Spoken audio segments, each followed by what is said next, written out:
బాప్తిస్మమిచ్చి యోహాను గురించి, యేసు గురించి ఉన్న ప్రవచనాలు, క్రొత్త నిబంధనలో ముఖ్యమైన ప్రవచనాలు, మత్తయి సువార్త 3వ అధ్యాయం 1 నుంచి 12 వచనములు, 24వ అధ్యాయం 1 నుంచి 31 వచనములు, 2వ పేతురు 3వ అధ్యాయం 8 నుంచి 13 కూడా చూడండి.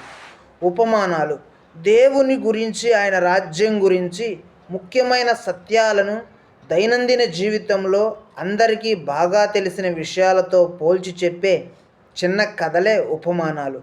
యేసు ఉపమానాల ద్వారా దైవ సత్యాలను బోధించినట్లు సువార్తలు తెలియజేస్తున్నాయి. ఉపమానాలు క్లుప్తంగానైనా మత్తయి సువార్త 13వ అధ్యాయం 44 నుంచి 48 వచనాలు లేక వివిధ పాత్రలతో లేక సాదృశ్యాలతో పెద్దవైనా కావచ్చు. లూకా సువార్త 10వ అధ్యాయం 30వ వచనము నుండి 37 వచనములు, 15వ అధ్యాయం 11 నుంచి 32 వచనములు. ఉపమానాలు అన్న చిన్న వ్యాసం కూడా చూడండి. వంశావళులు, కుటుంబ పట్టికలు. బైబిల్లో సుదీర్ఘమైన వంశావళులు కనిపిస్తాయి.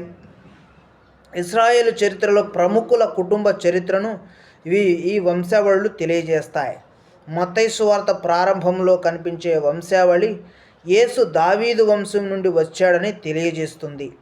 మత్తయి సువార్త 1వ అధ్యాయం 1 నుంచి 17 వచనములు యేసు దావీదు వంశీయుడని, ప్రవక్తల ప్రవచనాల ప్రకారం లోకాన్ని రక్షించడానికి వచ్చిన అభిషిక్తుడని తెలియజేయడానికి మత్తయి సువార్త రచయిత ఈ వంశావళిని పేర్కొన్నాడు.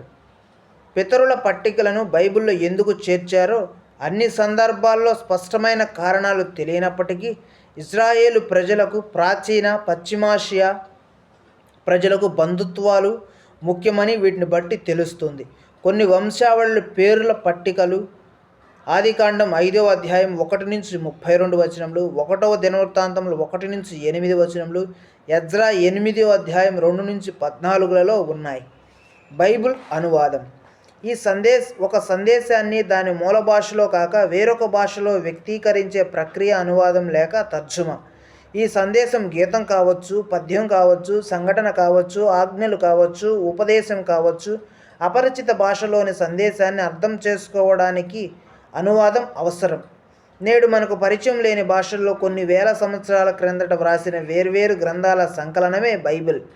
ఈ గ్రంథాలు బైబిలుగా తుది రూపంలోకి రావడానికి సుమారు 1000 ఏండ్ల పైనే పట్టింది. బైబిల్లోని గ్రంథాలను ప్రాచీన హెబ్రీ, అరమీయ భాషల్లో పాత నిబంధన, గ్రీకు భాషలో క్రొత్త నిబంధన వ్రాశారు. బైబిల్ అనువాదం జరగపోయినట్లయితే బైబిల్ చదవడానికి నేడు మనం ఆయా భాషలు నేర్చుకోవాలి.